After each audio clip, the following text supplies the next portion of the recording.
Imagine a world where every move you make is watched, where every word you say, every thought you have, is monitored. A world where history is rewritten daily, and truth is whatever the government decides it to be. A world where love, friendship, and free will have been erased. Fear rules, and absolute power is the only law. This is the world of 1984, a novel written by George Orwell in 1948. It was meant as a warning, a glimpse into a possible future where authoritarianism has taken over completely, and yet, decades later, its themes remain eerily relevant. Governments, corporations, and even social structures in the modern world show traces of Orwellian influence, where privacy is increasingly a luxury and information is manipulated to serve those in power. What happens when the ability to think freely is systematically erased? What becomes of the individual when society itself is designed to crush independent thought? The story follows Winston Smith, a seemingly ordinary citizen of the totalitarian state of Oceania. On the surface, he's just another worker, diligently performing his duties at the Ministry of Truth. But deep inside, he harbors dangerous thoughts. Thoughts of rebellion, of questioning the party, of seeking the truth in a world built on lies. He is not a hero in the traditional sense. He is a man who remembers faint traces of a past that no longer exists. A man struggling to hold on to the last shreds of his humanity in a world that demands absolute obedience. In Oceania, the party controls everything. Big Brother is always watching. People live under constant surveillance, their actions scrutinized, their thoughts policed. Every aspect of life is dictated by the party, from what one eats to what one dreams about at night. There is no room for individuality, no space for independent thought. News is rewritten, history erased, and language itself manipulated to eliminate the very idea of dissent. The concept of newspeak, a language carefully designed to restrict thought and control expression, ensures that even the most rebellious mind finds itself trapped in the confines of limited vocabulary, unable to formulate dangerous ideas. This system is designed to maintain the party's absolute power, crushing individuality and ensuring that the people remain loyal, obedient, and afraid. But Winston refuses to fully submit. He begins to question, to remember, to dream of a different life, one where freedom is not a crime. He keeps a secret diary, an act of defiance that could mean his death. He meets Julia, a woman who shares his hatred for the party. Together, they believe they can resist. But in this world, even love is not safe. Even thoughts can betray you. Winston's desire to rebel is met with paranoia. Who can be trusted? Every friend, every coworker, even one's own family members may be spies for the party. The thought police lurk in the shadows, ready to arrest those who stray from orthodoxy. The fear is omnipresent, and yet Winston holds on to hope, however fleeting it may be. Orwell's 1984 is not just a novel. It is a terrifying vision of a world where truth is whatever the government says it is, where language is a tool of control, where fear is the most powerful weapon. Every action is calculated, every movement scrutinized, every person conditioned to obey without question. Even in our own world, aspects of 1984 seep into our daily lives. The influence of mass surveillance, the control of media narratives, and the suppression of inconvenient truths echo the very warnings Orwell set forth in this masterpiece. Now let's step into this world. Let's see how Winston's journey unfolds. Let's witness the horror of a future where Big Brother is always watching. The question is, how far are we from this reality? Chapter 1. The Beginning of Thought Crime. Winston Smith stood at the window of his small apartment, gazing out at the city of London. The sun was setting behind the massive gray buildings, casting long shadows over the streets. The giant posters of Big Brother were everywhere, his piercing eyes staring down at the people below. "Big Brother is watching you," they read. a constant reminder of the party's absolute control. Winston turned away and sat down at the small wooden table in the corner of his room. The telescreen, mounted on the wall, droned on with endless party propaganda, its voice inescapable. He took a deep breath and reached into the drawer, pulling out an old, worn notebook. This was not just any notebook. It was an act of defiance, a weapon against the party. His hands trembled as he opened it. For a moment, he hesitated, listening to the telescreen, afraid it might somehow detect his intentions. He dipped his pen into the ink, and with one final deep breath, he began to write. The first words poured onto the page, words that could lead to his execution. Down with Big Brother. The moment they were written, Winston knew there was no turning back. He had committed thought crime, the worst crime of all. The party controlled everything, but it could not yet control the thoughts inside his head. And so, he wrote. He wrote because he had to, because if he didn't, he feared he might forget what it meant to be free. He had no illusions. He knew he was already doomed. It was only a matter of time before the party found out. But in that moment, as the ink dried on the page, Winston felt something he hadn't felt in years. Hope. And hope, in a world ruled by fear, was the most dangerous thing of all. Chapter 2. The Weight of Surveillance. The moment the words settled on the page, Winston felt his pulse quicken. The act of writing was forbidden unless sanctioned by the party. Private thoughts were an offense. Yet here he was, etching treason onto fragile paper. He knew the walls had ears, the telescreens had eyes, and silence itself could betray him. He snapped the notebook shut, pressing it to his chest as if shielding it from unseen forces. The telescreen crackled, shifting from a broadcast of party rhetoric to an announcement. A deep voice echoed through the room. Comrades, remain vigilant. Thought crime does not go undetected. The party sees all, knows all, and ensures the purity of our glorious Oceania.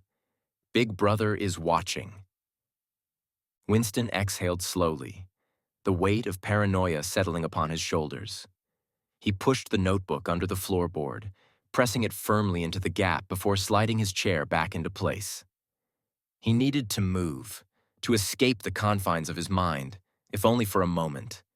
He grabbed his coat and stepped out into the dimly lit corridor. The stale air carried whispers, voices subdued by fear. A neighbor glanced at him but quickly looked away. Everyone knew the risks of unnecessary interactions. Even an innocent glance could be misinterpreted. Descending the stairs, Winston emerged onto Victory Street. Posters of Big Brother loomed above, his eyes following every citizen who dared move through the city. The streets were filled with people, but no one spoke. Conversations were brief, rehearsed, limited to the confines of approved party language. Winston turned a corner and approached the small, unassuming shop of Mr. Charrington. The store had long been overlooked, filled with relics of a past the party sought to erase. He entered cautiously, the bell above the door letting out a feeble chime. Mr. Charrington, an elderly man with kind but weary eyes, looked up. Ah, Comrade Smith. Looking for something particular today? Winston hesitated. He wasn't sure why he had come, only that this place felt different, less suffocating than the world outside.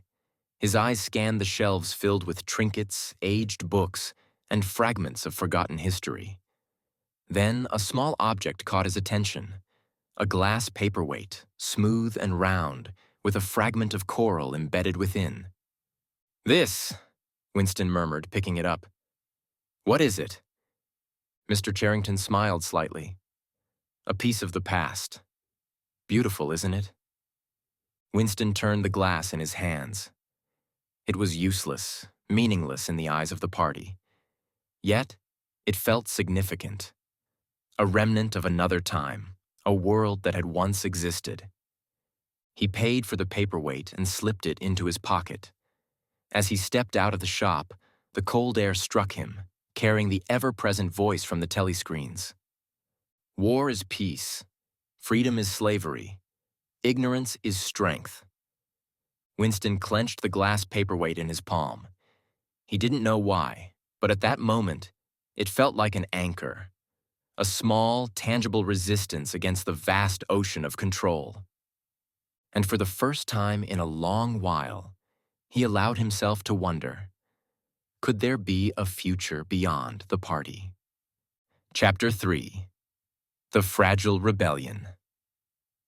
The chill of the evening air lingered as Winston made his way back to his apartment, the paperweight pressing against his palm inside his coat pocket. It was a trivial thing, a useless relic, yet it filled him with a quiet defiance.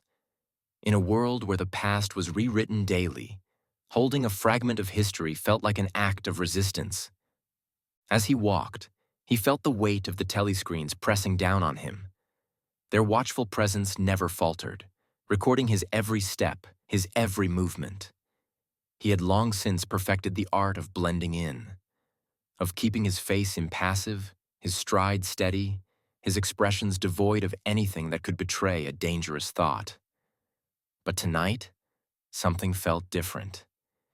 He had taken a step toward something unknown, something dangerous, and the party had a way of finding out. Reaching his apartment, he locked the door behind him, though he knew locks meant nothing. The thought police did not knock. They entered. He stood motionless for a moment, listening to the hum of the telescreen, the faint voices pouring from it like an unceasing tide.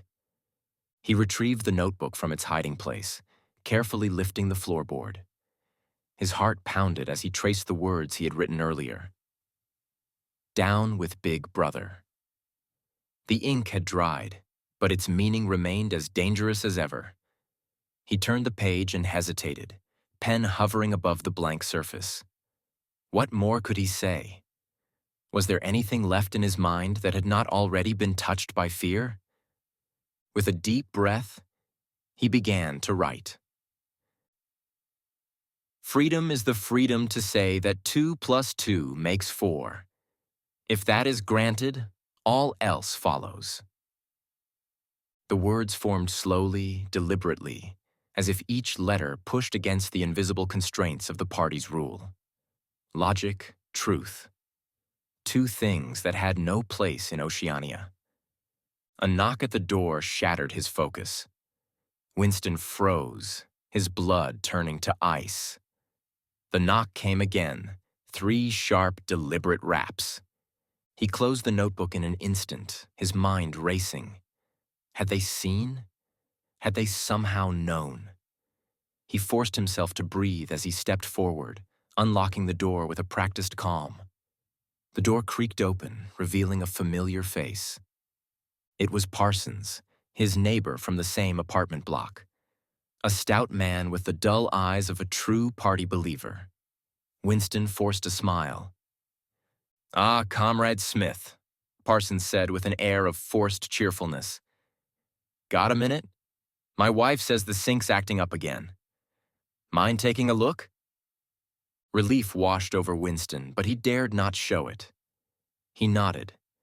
"Of course, Comrade Parsons. Let's have a look." He followed Parsons down the hall, his body moving mechanically, his mind still trapped in the lingering panic. This time, it was nothing. But he knew better than to believe he was safe. Not in Oceania. Not when even a fleeting thought could betray him. As he stepped into Parsons' apartment, the voice of the telescreen greeted him. "Big Brother is watching you." And in the pit of his stomach, Winston knew, no matter what he did, no matter how small the act of defiance, his days were numbered. Chapter 4. A Glimpse of Forbidden Knowledge. Winston returned to his apartment, his mind still rattled by the unexpected visit from Parsons. Every interaction felt like a test, an invisible line he might unknowingly cross. The walls of his room seemed to close in on him, suffocating under the ever-watchful gaze of the telescreen. He sat at his desk, hands resting on the closed notebook. The words he had written earlier still echoed in his mind. Freedom is the freedom to say that 2 plus 2 makes 4. The absurdity of needing to defend something so obvious gnawed at him. In a world where the truth was malleable, where yesterday's reality could be rewritten by morning, even the simplest fact was an act of rebellion. His gaze drifted toward the paperweight once more. He held it up, watching the fragment of coral inside, frozen in time, untouched by the party's influence. It was a relic from a forgotten era, a world where beauty had meaning beyond its utility to the state. Winston found comfort in its presence, even as he knew it was meaningless in the grand scheme of his existence. A sudden, reckless thought took hold of him. He needed more. More than the diary. More than the paperweight. He needed to know that he was not alone. The next day, under the guise of a routine walk, Winston made his way back to Mr. Charrington's shop. The air was damp, the city coated in the gray haze of industry and neglect. He moved carefully, deliberately, as if he had no specific destination. To be seen moving with intent could arouse suspicion. The bell above the door let out a soft chime as he entered. The shop was as he remembered it. Dusty, cluttered, filled with trinkets of a bygone era. Mr. Charrington looked up from behind the counter and offered a knowing nod. "Back again, Comrade Smith?" he said in his quiet, unassuming way. Winston hesitated before answering. "Yes. I wanted to look at some more of the books." Mr. Charrington's expression did not change, but his eyes studied Winston with interest. "Old books, real books, not the censored kind." He gestured toward a small bookshelf in the corner. "Help yourself." Winston stepped toward the shelf, his fingers tracing the worn spines of the volumes. The party had long since declared independent literature dangerous, yet here it was, fragments of forbidden knowledge, concealed in plain sight. His pulse quickened as he pulled a book from the shelf and flipped through its yellowed pages. The words within were untouched by the party's doctrine, their meaning preserved. He looked back at Mr. Charrington, uncertainty creeping into his voice. "Isn't this risky?" The old man chuckled softly. "Everything is risky, comrade. But some things are worth the risk, don't you think?" Winston nodded slowly. He did think so. And for the first time in years, he felt something stir within him. Something fragile, but unmistakable. Hope.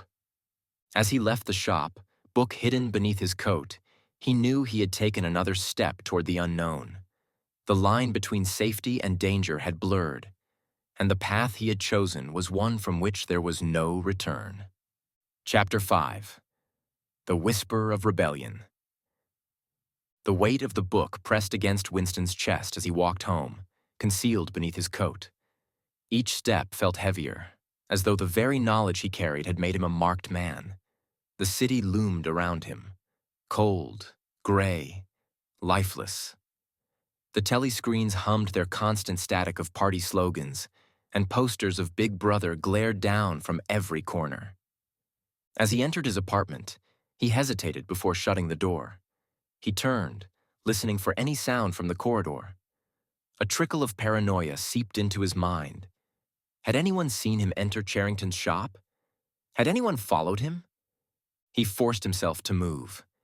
The telescreen droned on in the background, reporting falsified numbers of increased production, and yet another victory in an unending war. Ignoring it, Winston took the book from his coat and placed it on the small wooden table, staring at its cover. A simple, worn binding, its title faded from age. He flipped it open, his fingers brushing against the delicate pages. The words were unlike anything he had read before. They were not rewritten, not filled with party-approved messages. They carried thoughts, ideas, dangerous ideas. The text spoke of truth, of lies, of the ways in which power corrupts and bends reality to its will. It was history, unaltered. It was knowledge, raw and unfiltered. A knock at the door made his breath catch. The book slipped from his fingers, landing with a dull thud on the table. His heart pounded in his ears. The knock came again, sharper this time. He swallowed hard and stepped toward the door. As it creaked open, Julia stood before him, her eyes scanning his face, searching for something unspoken. "Are you alone?" she asked in a hushed voice. Winston nodded and quickly ushered her inside, closing the door behind her. She moved past him, glancing at the table, at the book lying open as though caught in the act of betrayal. "What is that?" she asked. Winston hesitated before answering. Something real." Julia stepped closer, her fingers brushing the edge of the pages. "You're playing a dangerous game."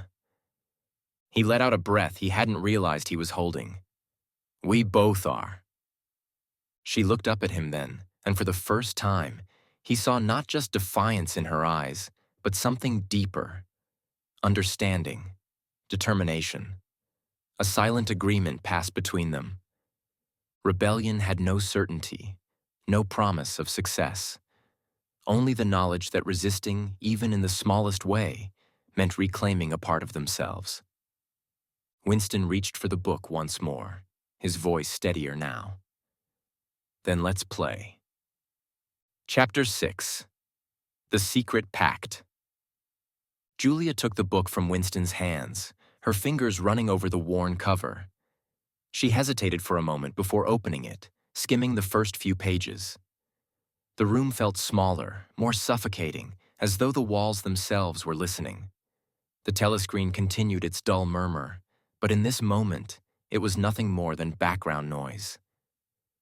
"This book," Julia whispered. "It's dangerous." Winston nodded. "That's why we need it." He moved toward the window, careful not to stand too close. Outside, the city was dark except for the occasional flicker of light from telescreens mounted on building facades. It was a lifeless glow, a manufactured reality imposed upon them. He turned back to Julia, his mind racing. "We have to be careful," she said, closing the book. "If they catch us with this, they'll do worse than kill us." Winston finished her sentence. He took the book back, hiding it inside the false panel in the wall where he had concealed his diary. "But we can't stop now." Julia watched him for a long moment, then moved closer. "I don't want to stop."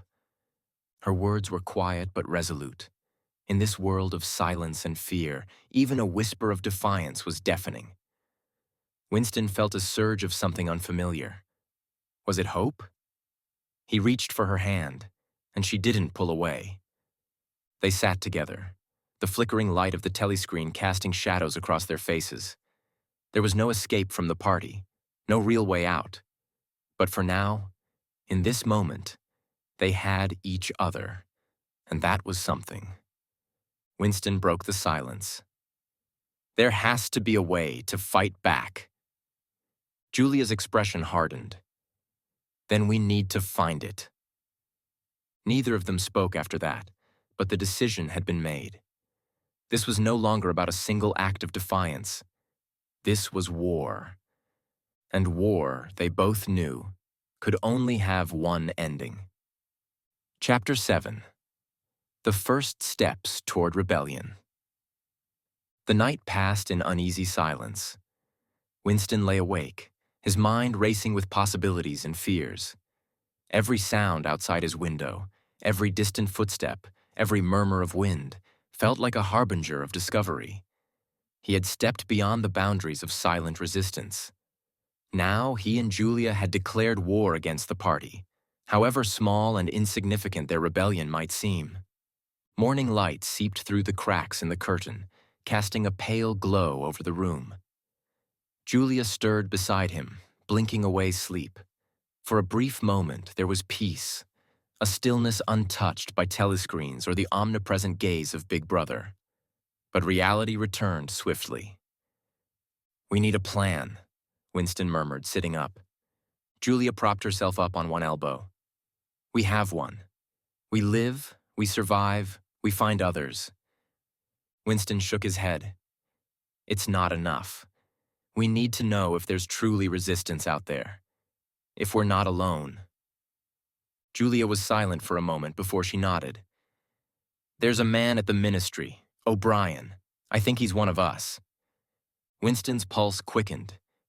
He had thought about O'Brien before, had felt an unspoken kinship in the man's carefully measured words, his almost imperceptible signs of defiance. But was it real? Or was it another carefully laid trap by the thought police? We have to be sure, Winston said. A wrong step means the end. Julia smirked. Every step we take is a wrong step. The only question is how long we can keep walking. Winston exhaled, rubbing his temples. The truth weighed heavily on them both. The party's reach was absolute, their power boundless. And yet, the fire of rebellion burned, however dimly, in the hearts of those who still dared to think. That evening, Winston found himself at the Ministry of Truth, his mind preoccupied. He walked past rows of gray-clad workers, their eyes fixed on their tasks, altering history as the party demanded. The very concept of truth was fragile here, shifting with each passing day. He had played his part for so long, erasing records, rewriting the past, sculpting lies into reality. But now he saw it for what it was, and he could no longer stomach it. He hesitated outside O'Brien's office, heart hammering against his ribs.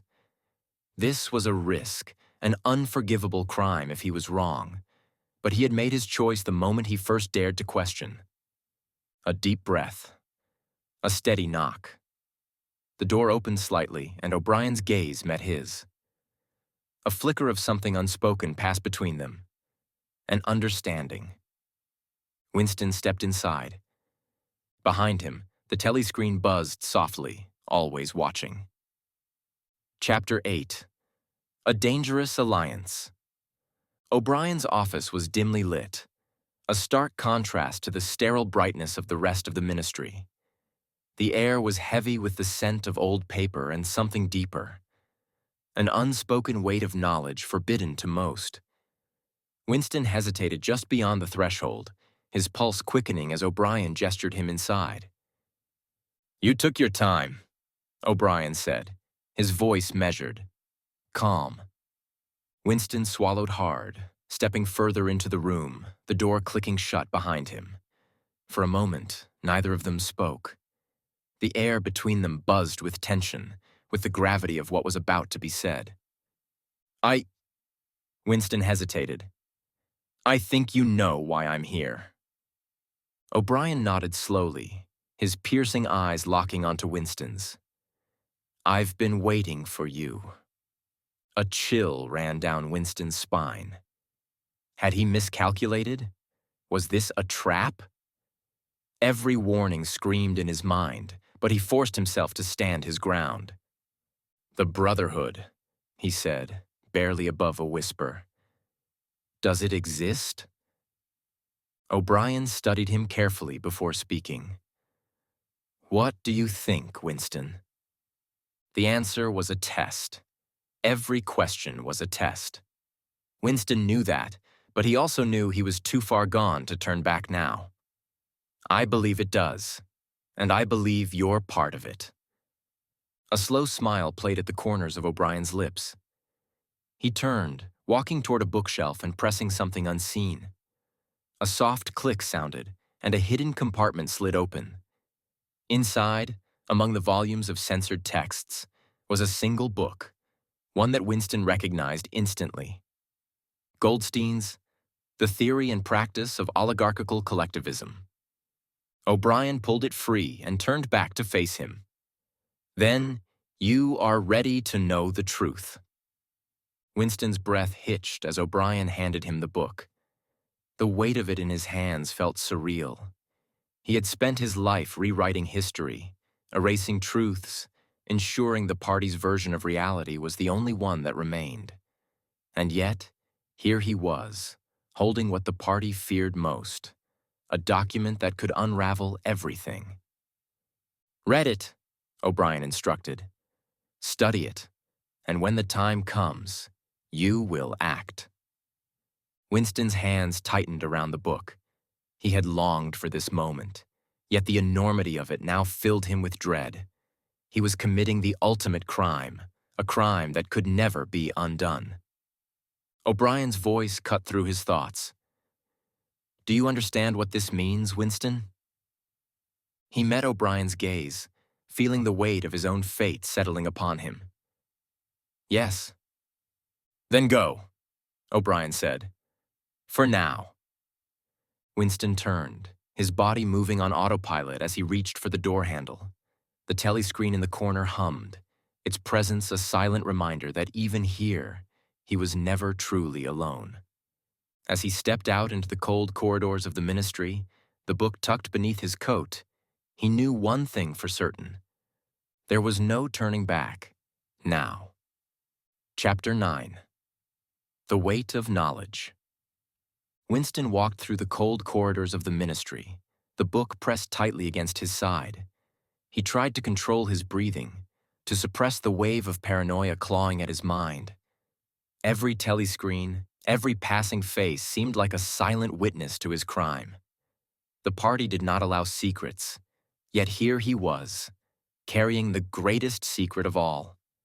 The evening air was thick with the scent of industrial fumes and the distant murmur of synchronized footsteps. Winston moved through the city, his route carefully planned to avoid suspicion. He dared not take the book home. Not yet. Instead, he made his way to the only place he could think of, the rented room above Mr. Charrington's shop. Julia was already there, seated on the edge of the bed, her eyes flicking toward him as he entered. The moment she saw the book, her expression shifted from relief to fear.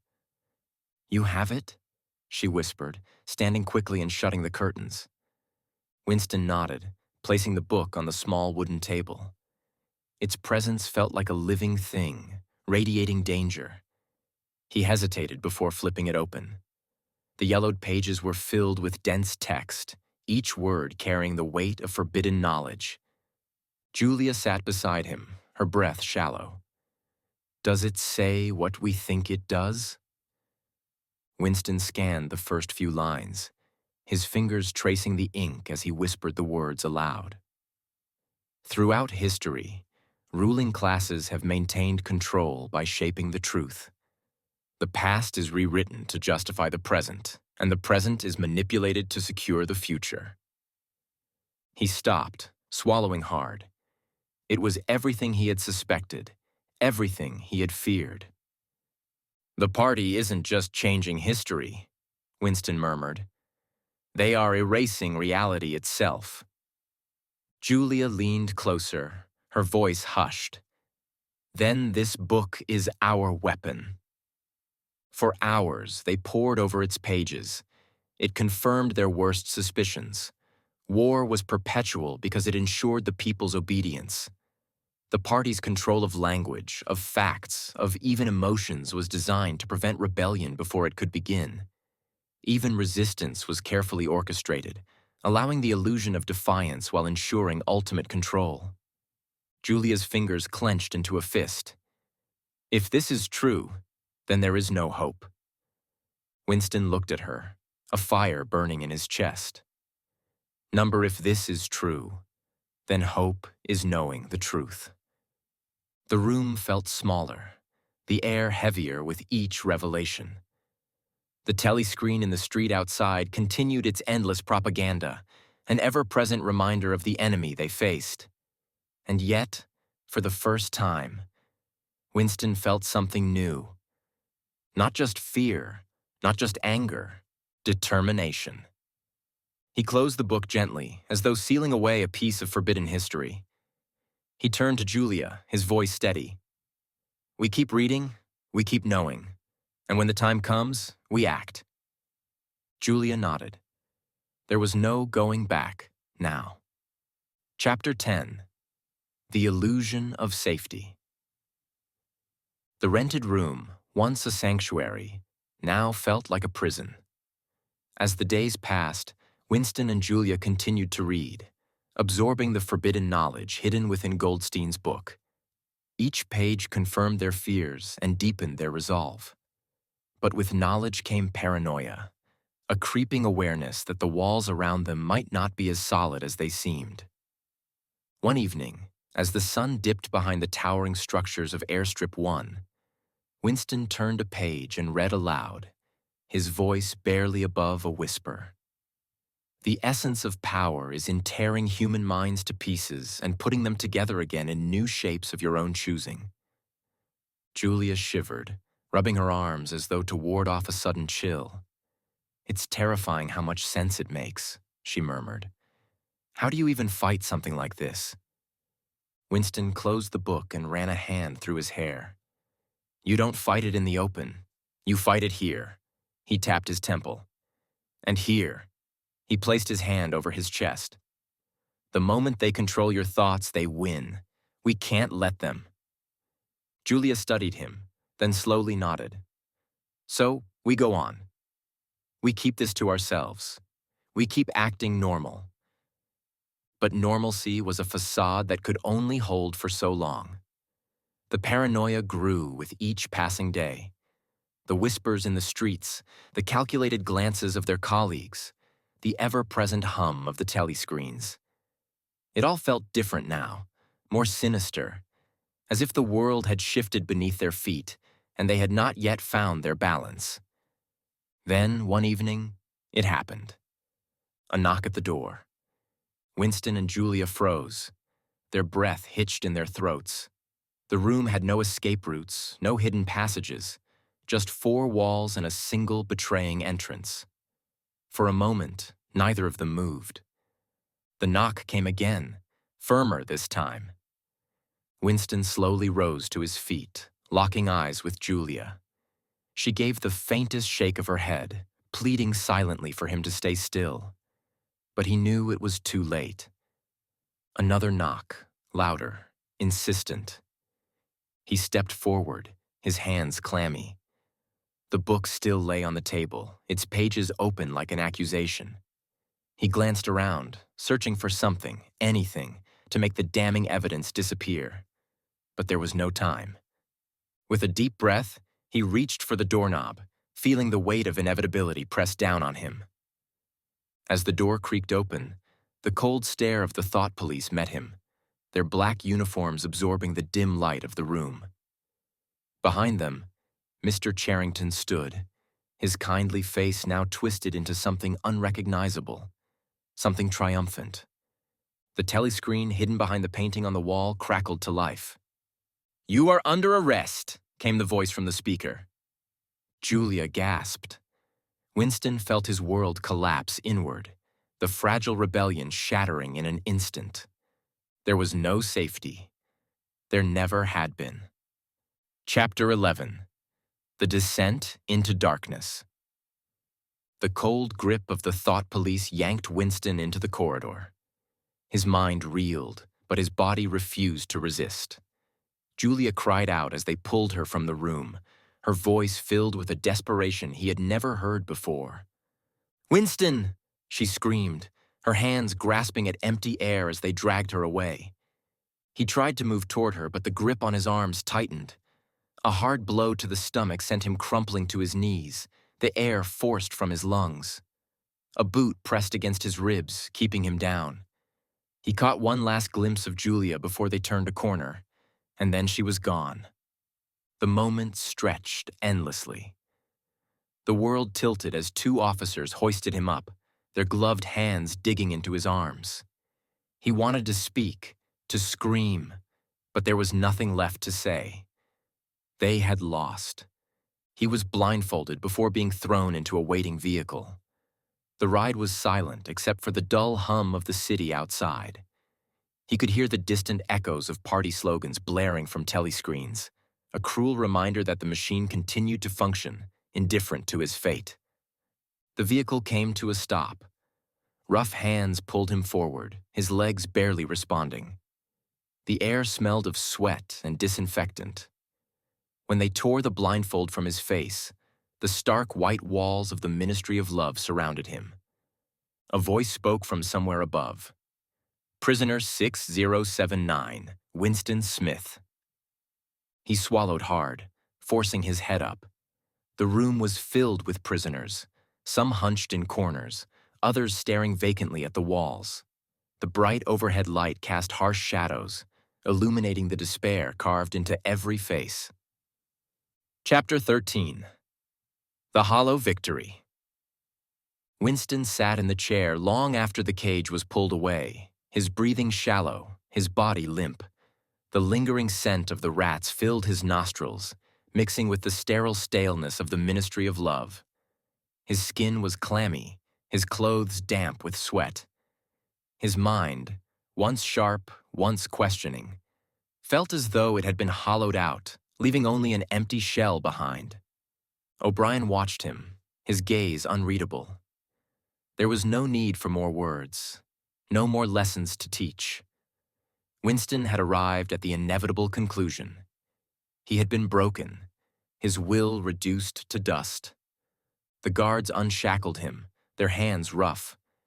But Winston barely felt it. His limbs hung uselessly at his sides as they lifted him to his feet.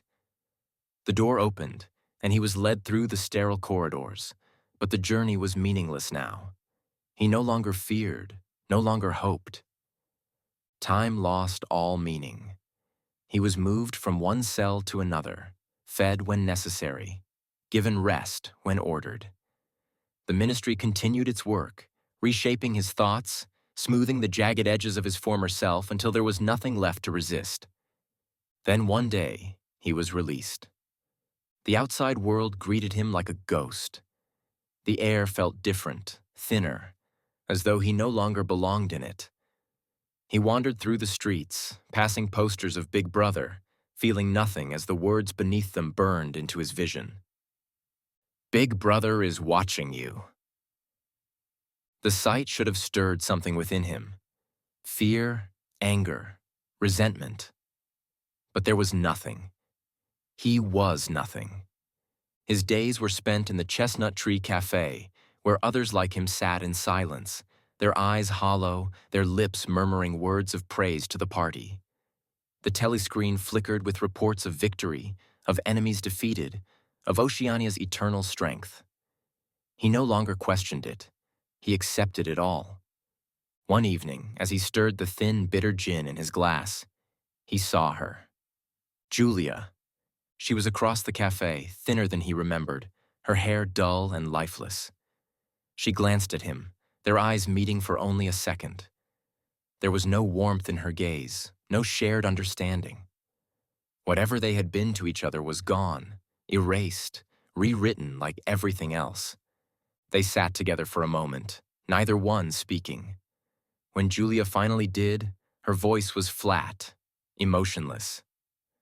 I betrayed you. I betrayed you, Winston echoed. They both understood. They had done what had to be done, not out of self-preservation, but because the party had made them do it. They had been rewritten, reshaped, turned against themselves. The party's power was absolute. As Julia stood and walked away, Winston did not watch her go. His mind had already begun to drift, returning to the only truth that now remained. He turned his gaze to the telescreen, where Big Brother's face loomed large, watching, always watching. A tear slipped down Winston's cheek. He did not know why. And then, with a quiet sigh, he whispered the words he now understood completely, the words that had been waiting for him all along. I love Big Brother. A guard shoved him forward. Sit. He collapsed onto a hard metal bench, every nerve screaming in protest.